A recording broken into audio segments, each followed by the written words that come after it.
Welcome to Punchline Talks, the big interview. My name is Mark Owen. Today, my special guest is Robert Miles. He's the CEO of Immersa. And this year, the company made the Sunday Times top 100 fastest growing companies. Welcome to Punchline Talks, Robert. Thank you very much, Mark. A pleasure to be here. Thank you. So you're based in Dursley. I know Indeed. that much. The turnover is around £10 million. You've got around 40 staff. Can you tell us a bit more about Immersa, please? Yeah, so Immersa is a renewable energy-based entity company, concentrating predominantly on solar and battery, looking at how we can better harness the renewable energy generation, utilize that through storage, and therefore have it as a more predictable power source. And that includes consultancy, where we will look at customers, whether they're residential, commercial, really any size, have a look at what they are looking to achieve, go through those options with them and ensure that we tailor a bespoke system that reduces their carbon footprint and indeed saves them money and generates money. No, it's fantastic that a company in Dursley, not funny, managed to achieve such a big accolade of the Sunday Times listing, shall we say. Have you always been based in Dursley? So I grew up in Dursley. I moved here when I was 18 months old. So the only living memory I have is from being in Dursley. I went to the local primary school, subsequently to the secondary school, Redknock, where I'm now a governor as well, which is quite fun. There's actually I think just one teacher left there that used to teach me. Wow. But yeah, always been very integrated into the community. I went to university a little bit later. I think I mentioned I was a journalist at the Gazette, where I believe you were once upon a time in the past. So I did that and then worked for Listers.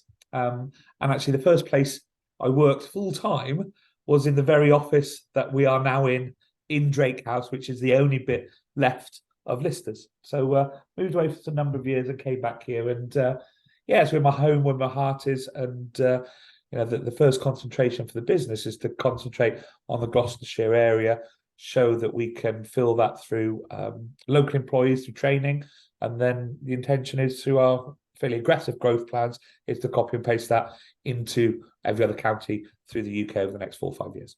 Right. Okay. So how did you start the actual business then? I mean, you were a journalist, you do this sort of travel, but when you worked for Listers, how did you come up with the idea? And well, there was a small interim where I was a lawyer. Right, okay. Just to pop that one in. You didn't mention that bit earlier. So you were a lawyer and a journalist, maybe not. Yeah, so I was a journalist. I mean, the truth of it, I wasn't. I work in a very disruptive industry now, which is quite fitting because any of my teachers would have given you the foresight that I was disruptive from a very young age, should we say.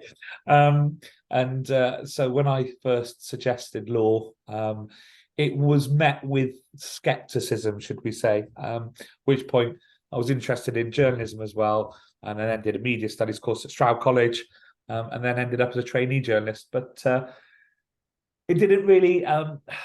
it wasn't quite it wasn't quite what I was hoping for, should we say. So I then ended up in the computer part of Listers, and then, as I say, I was sat in with the MD one day who offered me a promotion, and he said, "Rob, would you like to go into computer programming or into the sales?" And then sort of continued to converse about his children, one of which was a lawyer. And at the end of the meeting, it just re-sparked this desire I'd had. And so when he'd asked me which way I wanted to go, I actually resigned and said, I'm going to go to university and go and do law, which I did. I then ended up being a lawyer in the south of Spain. So had you turned around to me 15 years ago and said, Mr. Miles, you are going to be back in the hometown, not studying law, but working in renewable energy, predominantly solar, in the UK, having lived in the Costa del Sol, I would have probably asked you to check your medication. But here we are. Did you get to the Costa del Sol then? Yeah. So yeah, how did that happen? So I was down there when the global crisis came in back in 2008, and the majority of our business at that time was very reliant on real estate and mortgaging, and obviously overnight that whole market fell out. I was fortunate enough that I dealt with investors who weren't reliant on that, but were not going to invest into real estate, and asked me what else is there a possibility to do? And as I say, randomly got involved with solar back in the day. I then worked in Spain, Italy, Romania, Germany, Belgium, and then when the government announced the feed-in tariffs here, my grandfather had been ill with dementia. My mother had been looking after him. And so I said to her, look, I'm interested to explore the UK solar business. You need a bit of a break. So I came back with the family, looked after my grandfather while my mother went and stayed in our place in Spain. And I never went back. And that was it. So that was the start of the journey. I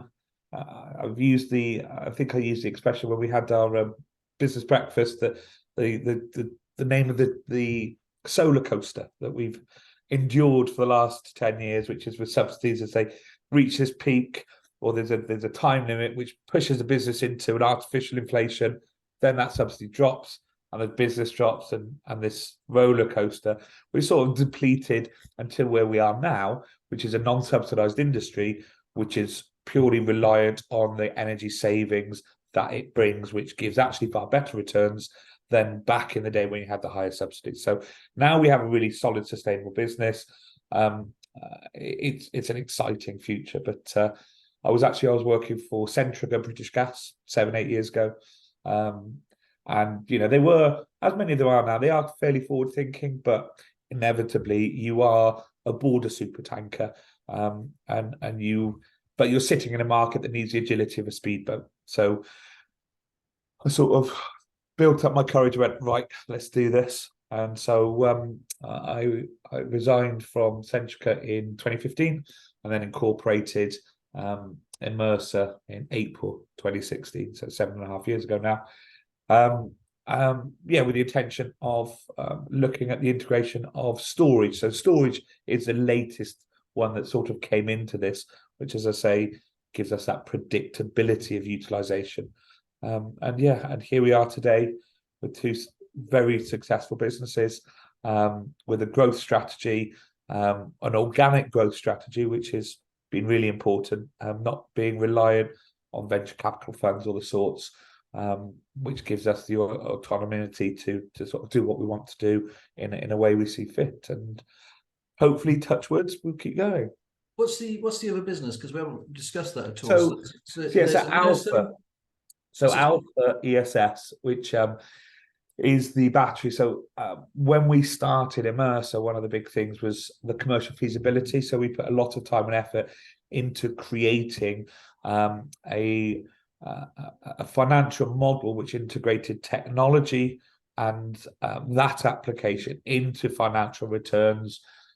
Take into account things like having to replace component parts so many years into it, or considering that a battery doesn't hold as much energy in the final years as it does at the opening years. So we created this very sophisticated financial model that integrated that. What we wanted to do was ensure that then we had an exclusivity over a product. We can't escape the Chinese manufacturing. So I went to China back in 2018, went and visited a number of manufacturers, looked at numerous ones, and was very happy with Alpha. So we started as their exclusive distributor in the UK, and now we have got a joint venture whereby Alpha ESS UK is 49% owned by us and 51% by China, but we run that through in the UK. And I think we've now got around 20% market share for residential and small commercials. So just under 6,000 systems that we have online now on that side of the business, which actually that was another. Collectively, the turnover would have been 25 million. So we're getting there. We're getting there. So that 20% of the market share, 6,000 solars, that's worth £25 million, as well as the £10 million that you have for. No, so the last year we did about 15 million turnover on the Alpha side, and then 10 million on Immersa. So collectively, we're 25 million. Now, I always wonder why when they build new housing estates, right, and they build new warehouses, why isn't it compulsory that everybody should have solar panels on the top of the roof if the country needs to move into this, into this greener, sustainable environment that the government keeps on about?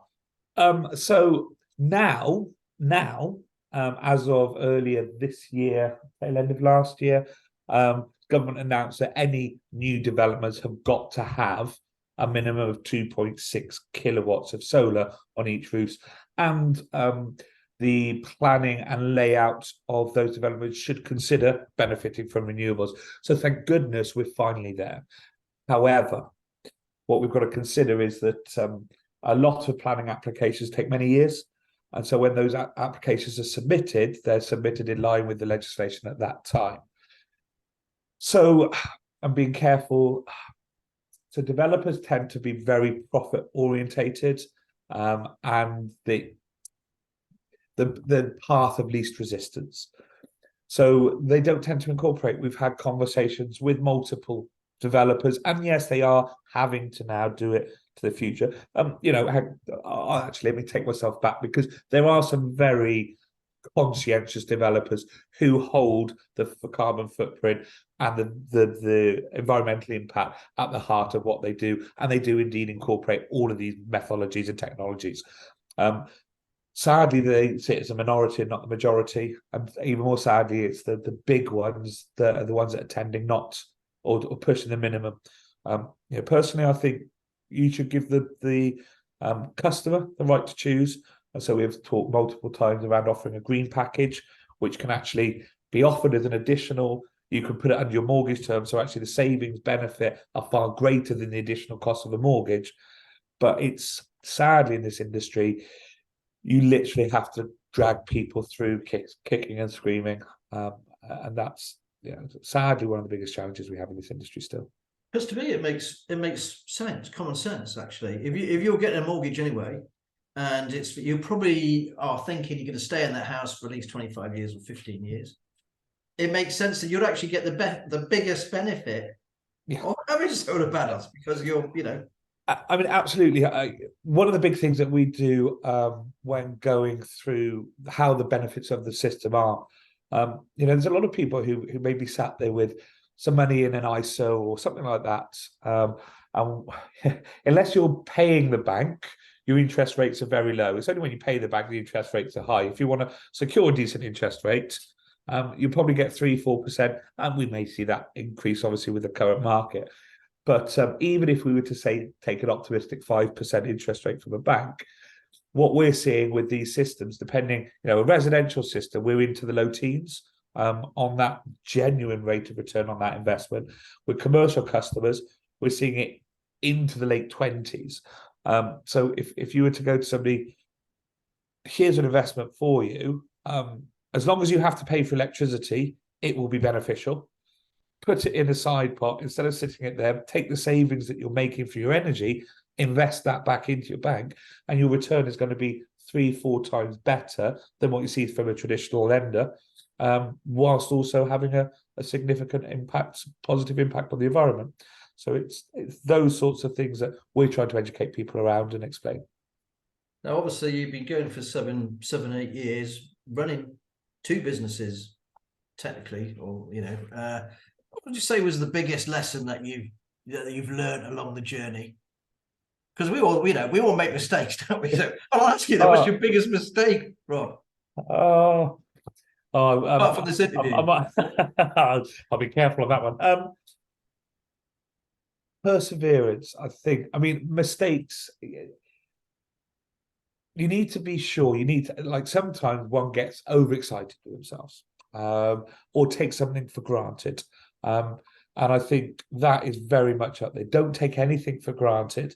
Even now where, touch wood, we're coming out of it. What I say to our colleagues is it's ours to lose right now. So keep that hard work going. Don't take anything for granted, and also keep your ethos, set your company ethos, and keep that. So you must have a number 2 then. Who do you build the business, with you? So I've a number of number 2s now. It's the business has really changed in the last few years, and those people have changed. So the only person that's still in Immersa from the first day is myself. I started it with 2 other chaps based in London, who were with me for the first 7 months, 8 months. They wanted to go into a different direction, so we brought them out with a second round here.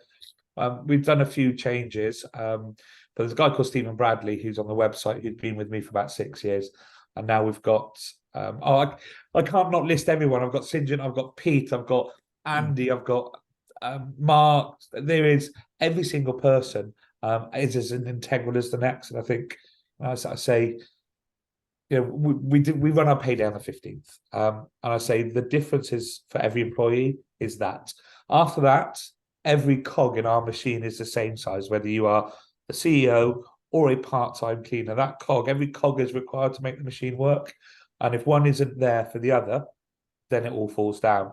I'm delighted. I mean, we've got such a great work vibe here. Don't get me wrong, there are some days where you tread delicately and watch those eggshells. But in the main, everyone's pulling together like a family. Ultimately, I'd like this to be an employee-owned trust business. So it's we can teach people, we can educate people. What you can't teach them is attitude and aptitude, and what they come is the right attitude, and then we can do the rest. So. Yeah, I think that's the main thing, isn't it? Really, if they've got the right aptitude, then you can take people along with you for the journey, isn't it? Really. Yeah. So you yourself obviously have been on a massive learning curve. From being a journalist, exec, to being a solicitor as well. I mean, say was the biggest lesson that you've learned.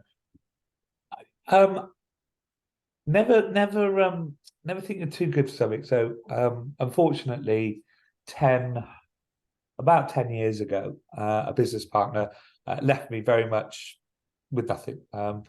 I, at the time, had two fairly young children. My daughter was 6 and my son was 13. And everything was taken from me. I ended up driving Royal Mail 7.5-ton trucks through the night out of Filton, having done DPD delivery whilst waiting to drive those trucks. And I did that for 7 or 8 months. Because I had family, I had to keep things on. I had to keep food on the plate of the family. So, what year was this, Rob? Sorry, just go back. What year was this? This was 2013. 2013, yeah. So 2012. So 11 years ago. So you had another business, and the business partner, didn't work out, whatever. Yeah. I mean, took it out. Nothing. So it shows you how things can go when you think you're there, how things can be lost with a blink of an eye. But also, as I say, you have to dig deep. Sometimes you'll fall over. You're not going to sit down for the rest of your life on the ground if you've fallen over. And sometimes you'll jump back up. Oh, it's fine. Brush it off. Other times, it's ow, that hurt. Just give me a minute. Yeah, sometimes it cuts real deep. It does. Yeah, really deep. I know where you're coming from. We'll have a chat afterwards. I know where you're coming from. I think most successful entrepreneurs have had a good shoe-in over the time. To be honest with you, it's probably what I needed to a certain extent, because I'd been a lawyer and I want to say big I am, but you don't realise, I was younger at the time, and an element of arrogance can creep in and you don't realise it has. And it was a real reality check to me, to really value and not to take anything for granted, and to never stop pushing forwards and trying to ensure you get to where you want to go. So how did you do it then? So you picked yourself, dusted yourself off, and then what? It was 4 a.m. In the middle of the night. I don't know if you recall, back in 2012 there was a horrendous snowstorm that came in. I believe it was, I can't remember if it was January, February, but through the winter, and I was in this 7.5-ton Royal Mail truck, driving out to Radstock from Filton. I got caught in a blizzard, and the truck could get out, and I was then stuck. I managed to get it into one of the sorting offices and got in a little van, and it took me 3 hours to get back to the main office. And then I drove my car back, and I went through a puddle, and it killed the car. I got home, I said, what am I doing? Come on, Rob. It's now time to stand up again. So it got me through, and about 4 weeks later, I was offered a very senior role for a German solar company. And 6 months after that, I'd closed a £127 million deal with them. and then Centrica headhunted me to ask me to go over to join them, and yeah, so that was, that was the longest I've sat on the. That's the longest I've rubbed my injury for. But sometimes you just need to have a reset, and so it did really well for that. So the £107 million deal that you did, that must have made you feel pretty damn good.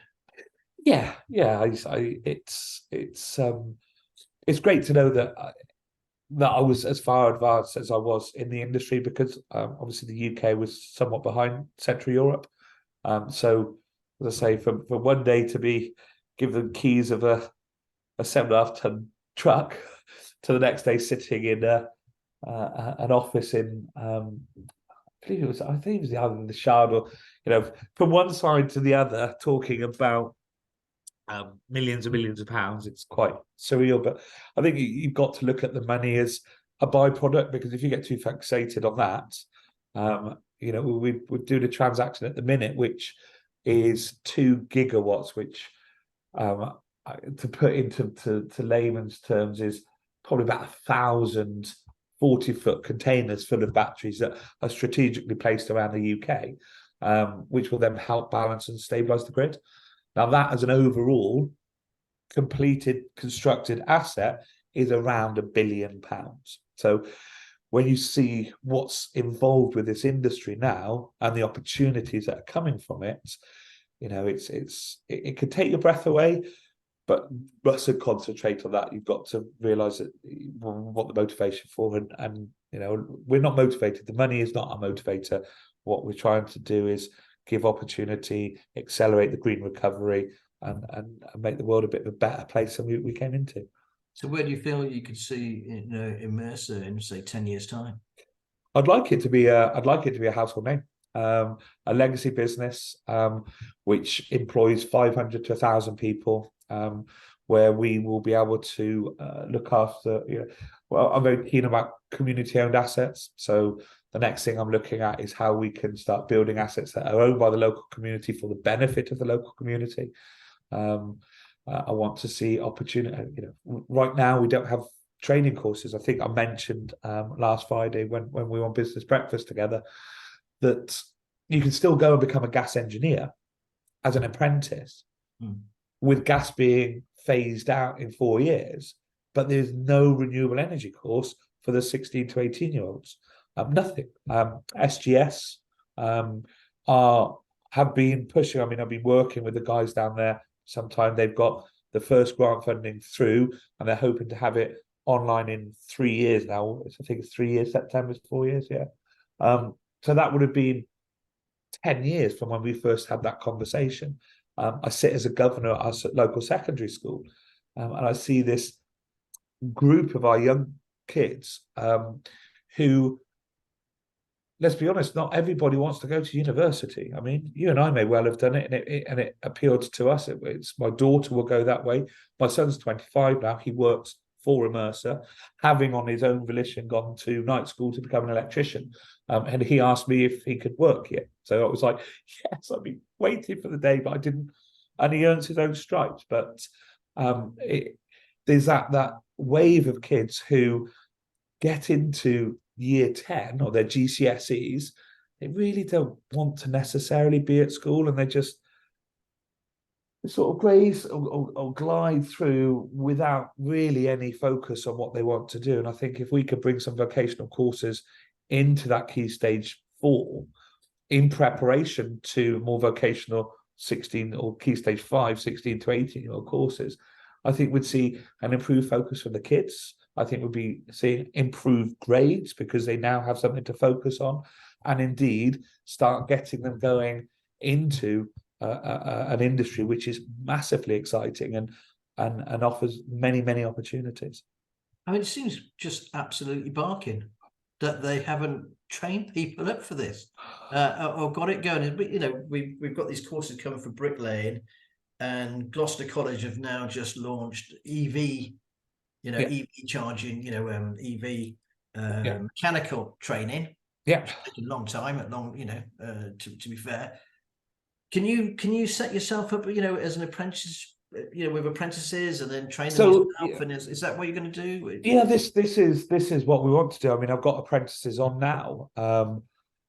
We need to have electricians because most of what we do is electrical, but we're really struggling to give them the diversity of work within the sector we're working in to get them qualified through. It's a struggle. I mean, we've got a 16-year-old now. He's in his second year now.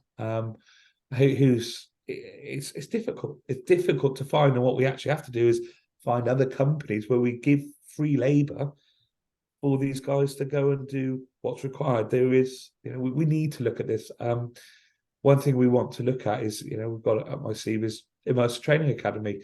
When I say we want to expand, we need to go into any area, as we've done in Dursley, look at the existing population, and see how we can upskill those people. So, it's like bringing electricians on who we bring over to a more renewable energy basis, bringing roofers on, roofers who can get up there and get these installations done. And, the team that we've got that came with no renewable experience last year, they've now completed, 60 or 70 residential properties, 20, 30 commercials, and even doing the ground mount, the big systems. So by the end of their first year, they would have come from nothing to being fully trained in every form of installation, from basic residential through to large scale ground mounts.